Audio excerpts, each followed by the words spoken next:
Hello à tous, aujourd'hui dans le Hobby Room, c'est moi qui prends les commandes. Je vais vous montrer un peu mon top 5 des armées Age of Sigmar que je préfère, que je peux vous conseiller, que ce soit en termes de puissance, en termes d'historique, voilà. Je vais commencer par la cinquième place. Alors pour moi, la cinquième place, peut-être la plus intéressante niveau beauté de la figurine, j'ai mon petit coup de cœur aussi, je vais vous parler du coup des Orruk Warclans. Alors, les Orruk Warclans, ça reste une bande, une armée assez mono-jeu, dans le style où on va souvent se retrouver avec des grosses brutes, des grosses unités qui sont plus là pour venir fracasser l'adversaire. Je vous présente ma petite préférée, et ouais, ma petite Mokrucha avec mon petit Warboss dessus. Ça, c'est vraiment la figurine, déjà en termes de sculpture, qui est pour moi une des plus belles de tout Warhammer Age of Sigmar, et en termes de jeu, qui est devenue extrêmement puissante grâce au nouveau Battletome. Je vous renvoie à nos différents tacticas pour savoir comment bien la maîtriser. Hein, on a montré ça en long en large. Tout ce qu'il faut savoir sur cette armée, c'est que c'est une armée qui va avoir beaucoup de puissance et beaucoup de portée dès le tour 1. Grâce à certaines combinaisons qu'on peut avoir, et on peut faire que cette petite merveille aille à plus de 30 pouces. Ce qui est vraiment pas mal pour pouvoir engager dès le tour 1 son adversaire. Évidemment, elle est cinquième. Pourquoi? Parce qu'il y a aussi beaucoup de faiblesses. Mono-jeu veut dire que si votre adversaire parvient à voir votre plan arriver, ben voilà, pas spécialement beaucoup de choix dans les troupes. Ce qui va par contre être totalement différent que notre numéro 4. Alors notre numéro 4, si vous me connaissez, que vous avez déjà joué au magasin contre moi, vous savez que c'est peut-être mon petit préféré. Et ouais, les Gloomspite Gitz. Alors les Gloomspite Gitz, bah, c'est pas trop difficile, hein. C'est quand même une armée qui est hyper diversifiée. Vous avez 4 styles d'armées différentes dedans. Vous allez avoir les gobelins classiques, vous allez avoir les squigs, vous allez avoir les spider-fang, vous allez avoir les trolls. Rien ne vous empêche de les mélanger. Il y a moyen de pouvoir faire quelques petites combos très impressionnantes et très chouettes en les mélangeant. Mais évidemment, ça prend toute son ampleur si vous jouez en monoclan, si on peut dire comme ça. La grosse point intéressant dans cette armée, c'est niveau historique. Parce que grâce à cette armée, en fait, vous allez jouer vraiment avec l'histoire même, l'essence même du Gobelin de la Nuit. Puisque vous allez jouer avec les règles de la Lune. La lune, elle va vous permettre en fait à renforcer la puissance de vos gobelins. Vos gobelins, ils se baladent la nuit, d'où leur nom. Ils sont renforcés par ça, ils n'aiment pas trop le jour. Et donc, votre lune va se balader sur le champ de bataille et elle va pouvoir apporter des bonus pour vous et des malus pour votre adversaire. Vous savez très bien que dans cette armée-là, mon petit coup de cœur, c'est les Spider-Fang, les jolies petites araignées, hein, avec une multitude de attaques mortelles. Cette armée, elle va être vraiment une armée que j'appelle l'armée missile. C'est une armée où on va booster une Ragnarok, on va booster un gros pack de Spider-Fang, il va foncer, il va tuer ce qui est en face. Si vous tuez pas ce qui est en face, eh ben c'est mal parti pour vous. Et oui. Donc c'est mine de rien une armée aussi qui va beaucoup tirer, puisque chaque figurine de l'armée, chaque figurine de chaque unité va avoir un arc. Alors vous allez me dire oui, mais c'est des gobelins, c'est du 5+5+. C'est pas avec ça qu'on va pouvoir faire quelque chose. Eh ben à force, quand vous faites 60 tirs par tour, eh ben dans les moyennes, il y a quand même des gars qui vont tomber. Et oui, peut-être pas contre toutes les armées, mais quand même. Alors, à la troisième place, et là, j'entends déjà les tournoyeurs se dire, mais comment il a mis ça en troisième place alors que c'est une des armées les plus fortes? Et oui, moi je les mets qu'en troisième place. Les Ossiarch, ma nouvelle armée, hein, je suis en train de monter. Hein, le confinement fait que ça me permet de pouvoir peindre à mon aise, hein, comme vous pouvez voir. Des beaux Ossiarch en rose et en vert. Alors les Ossiarch, pourquoi je les mets en troisième? Parce que tout simplement, c'est une des meilleures armées du jeu pour l'instant, effectivement. C'est une des armées les plus résistantes, c'est une des armées les plus faciles à prendre en main, car une des légions fait que c'est tout de suite visible.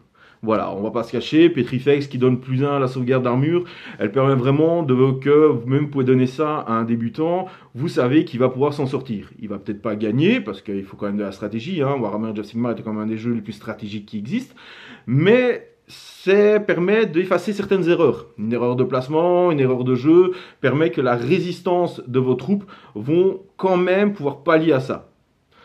Mais il n'existe pas que Petrifex. Donc, ce que je m'explique, c'est que je vais jouer mon armée d'Ozark Bone Reaper, et je sais que Emile joue aussi l'armée des Ozark Bone Reaper, mais pas avec Petrifex. On a plein d'autres légions qui permettent de pouvoir donner un nouvel essor, une nouvelle façon de jouer à cette armée. J'aime beaucoup la Légion qui permet de faire de l'anti-magie, tandis que Emile adore la Légion Crématorium qui explose. Pour l'avoir déjà affronté avec certaines armées au corps à corps, c'est une vraie plaie, parce qu'on ne sait rien faire contre ces blessures mortelles qui explosent tout le temps. Donc voilà, n'hésitez pas à aller plus loin dans votre recherche, dans votre Battle Tome. Hein. Il y a des choses évidentes, ça c'est pour toutes les armées, hein. Vous allez voir directement, ah oui, ça c'est fort, je vais jouer ça. Mais tout peut être fort. À partir du moment où vous allez combiner certaines choses, vous allez voir que l'essence même de votre style de jeu va pouvoir s'adapter à toutes les armées. Alors, en deuxième place, je vais mettre une de mes deux armées de cœur que j'avais à Warhammer Fantasy. Donc, c'était une des armées que j'ai joué le plus, que j'ai fait le plus de tournois avec. J'ai d'ailleurs terminé premier du dernier tournoi Warhammer Fantasy avec mon armée. Et à Warhammer Age of Sigmar, eh ben, c'est une armée très très forte, mais très difficile à prendre en main. Je vais évidemment vous parler de nos petits ratons, nos préférés, nos Skaven. Hein. Quoi de mieux qu'un prophète gris, quoi de mieux que plein de petits rats qui se battent pour avoir de la Malpierre. Et oui, car même dans Age of Sigmar, il y a de la Malpierre partout. Alors, pourquoi je dis que c'est une des armées les plus difficiles à jouer? Parce que autant, je vous avais dit, ouais, les gobelins, les Gloomspite, c'est quand même l'armée où on a 4 armées, il y a plein de choses. Et ben, chez les Skaven, c'est encore pire. Il y a beaucoup d'unités, beaucoup de personnages, beaucoup de combinaisons à faire. Et ça, c'est vraiment génial. Mais c'est aussi difficile parce que des combinaisons, il y en a plein. Et parfois, on peut croire que ça fonctionne, mais au final, plein de petites combinaisons ne fonctionnent pas entre elles. Donc, c'est une armée qu'il va falloir pousser plus loin que la simple recherche. Voilà, vous allez avoir beaucoup de belles unités, hein, les belles figurines, hein, comme celle-ci. C'est vraiment une magnifique figurine en termes de jeu. Vous allez avoir beaucoup d'anciennes figurines aussi qu'il va falloir soit en métal, soit en résine. Et là, je vois beaucoup de gens déjà se dire « Ah mais non, c'est pas une armée pour moi. Je vais mettre, oh là là, il faut que je joue des globaliers. Et mon Dieu, ils sont tous en métal. Qu'est-ce qu'on va faire ?» Mais comme on a déjà dit au magasin et qu'on vous le montre sans souci, vous pouvez venir. D'ailleurs, après le confinement, je pourrais vous répondre à ces questions et pour vous montrer comment faire. On peut très facilement les convertir à partir de, par exemple, des Skaven de Blood Bowl. Et oui, les Skaven de Blood Bowl, ils ont déjà des bonnes poses, bien dynamiques, prêts à lancer des globes, un peu de green stuff, un peu de savoir-faire, et je vous montre ça sans aucun souci. On va donc passer à la dernière, ma numéro 1. Il n'y a pas trop de surprise vu que c'est vraiment l'armée qui est pour l'instant mon armée de cœur. C'est l'armée que j'ai faite pour pouvoir faire les championnats du monde qui malheureusement ont été annulés, mais c'est pas grave, hein, c'est pas ça qui va me décourager. J'ai fait cette armée, j'ai décidé de commencer les tournois à Age of Sigmar avec cette armée-là. C'est l'armée des Kharadron Overlord. Alors, les Kharadron Overlord, pourquoi cette armée-là? Alors, tout d'abord parce que c'est une toute nouvelle armée. Alors, c'est une toute nouvelle armée, qui dit toute nouvelle armée, dit pas spécialement de liste préfaite comme on pourrait trouver sur Internet, donc tout plein de choses à découvrir. Voilà, ça c'est déjà la première chose. La deuxième chose, qui n'a jamais rêvé de jouer des ballons? Qui n'a jamais rêvé de jouer des véhicules volants et des véhicules qui transportent à Warhammer? Hein, on connaît tout ça à Warhammer 40 000, avec soit des Rhinos, soit des Stormraven qui volent aussi, mais pour Warhammer Age of Sigmar, c'est quand même la classe. Deuxièmement, c'est une armée aussi qui va changer du style de jeu. Je vous ai présenté quand même déjà là pas mal d'armées, et pas mal d'armées, leur style, ça va être le corps à corps. Warhammer Age of Sigmar est un jeu qui va plus se porter sur le corps à corps. On a quand même beaucoup d'armées qui peuvent arriver dès le tour 1 en close combat. Donc là, on est déjà dans quelque chose de très fort, très dynamique. Et là, on se retrouve avec une armée qui, au final, ne fait presque rien au corps à corps. Je dis bien presque rien parce qu'il y a quelques unités qui peuvent s'en sortir, dont le nouvel héros vraiment génial, Enringer, avec le dirigeable dorsal, qui lui est vraiment un must-have dans votre armée. Donc c'est déjà un style différent. La façon de gagner à Warhammer Age of Sigmar, c'est les objectifs. Je vous l'ai toujours dit, je vous le répète, vous pouvez faire n'importe quelle armée, vous pouvez raser vos adversaires. Si votre adversaire a plus de points d'objectif que vous, il a gagné, et pas vous. Donc, ici, on va se retrouver avec une armée qui va pouvoir se téléporter, pouvoir se faire ça pendant toute la partie. Et là, on va vraiment avoir une armée qui est plus basée sur la guérilla. On va plus avoir une armée qui va se passer sur l'harcèlement. Et une armée qui va faire très mal au tir, mais qu'il va falloir bien gérer. Donc c'est une armée qui va se jouer vraiment au millimètre près. Et donc je pense que c'est une armée qui va être très intéressante, surtout pour les plus vétérans d'entre vous. C'est une armée qui n'accepte pas l'erreur, au contraire par exemple des Osiarques, c'est pour ça que j'avais mis les Osiarques 3e. C'est une armée qui ne va pas respecter les erreurs. Et c'est aussi une armée qui, au final, je trouve, niveau historique, a vraiment la classe. Nous avons là une des armées qui, niveau historique, c'est tout nouveau. Alors, on va me dire, oui, mais les Osiarques aussi. Oui, les Osiarques aussi. Après, des statues dans des armées de morts-vivants, où on met de leurs âmes, c'est génial, ça reste des morts-vivants. Ici, on va avoir des nains qui se sont complètement affranchis des règles qu'ils avaient dans le vieux monde.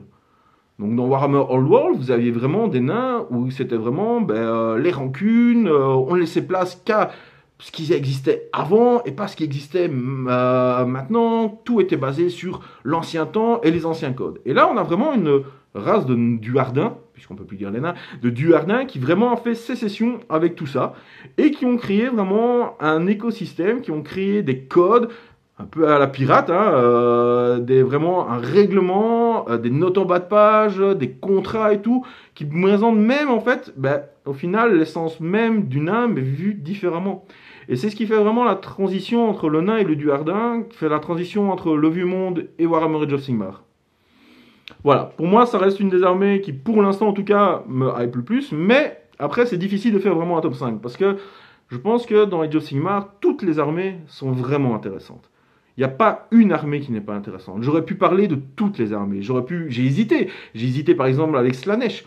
Slaanesh qui est vraiment, qui a toujours été un peu le parent pauvre du chaos et qui maintenant, avec le bouquin Hedonite of Slaanesh, est vraiment génial. On peut faire des tonnes de choses différentes. Vous pouvez faire une armée défensive, une armée offensive. Vous pouvez faire une armée qui va... Toute l'armée arrive au tour 1. Là, tantôt, je vous parlais de la Mokrucha qui était là, qui pouvait faire 30 pas. Mais dans Slaanesh, toute l'armée peut y arriver. J'aurais pu vous parler des Slave to Darkness, par exemple, l'armée préférée de mon fils, qui est menée par Archaon, dont la nouvelle figurine est magnifique. Voilà. Plein d'armées. Toutes les armées sont bien. Si vous aimez une armée, allez-y. Il n'y a pas à dire « Ah, mais je ne vais pas jouer cette armée-là parce que elle n'est pas dans un top 5, c'est pas l'armée la plus forte. » Non. Et Age of Sigmar, vraiment, le principe même, c'est la synergie, les combinaisons. Donc, si vous avez une figurine que vous aimez bien, si vous avez une armée que vous aimez bien, lancez-vous. N'hésitez pas. D'accord? Alors, donc, ça c'était mon point de vue à moi. Je suppose que vous avez vos points de vue, vous avez vos top 5. Eh bien, je vais vous demander de le noter en commentaire. N'hésitez pas, mettez un petit commentaire. Voici mon top 5. Avec une petite explication, je ne vous demande pas des pages entières, mais une petite explication. Voilà, moi c'est mon top 5 de cœur, parce que moi c'est les armées que j'aime bien. Voilà, c'était tout pour ce Hobby Room avec Joachim. Ça faisait longtemps qu'on ne s'est plus vu. J'espère que vous allez bien. Restez bien chez vous, restez aux soins, profitez de votre famille. Et dès la réouverture du centre Hobby, je vous attends tous pour tous les défis que vous voulez. À bientôt les gars.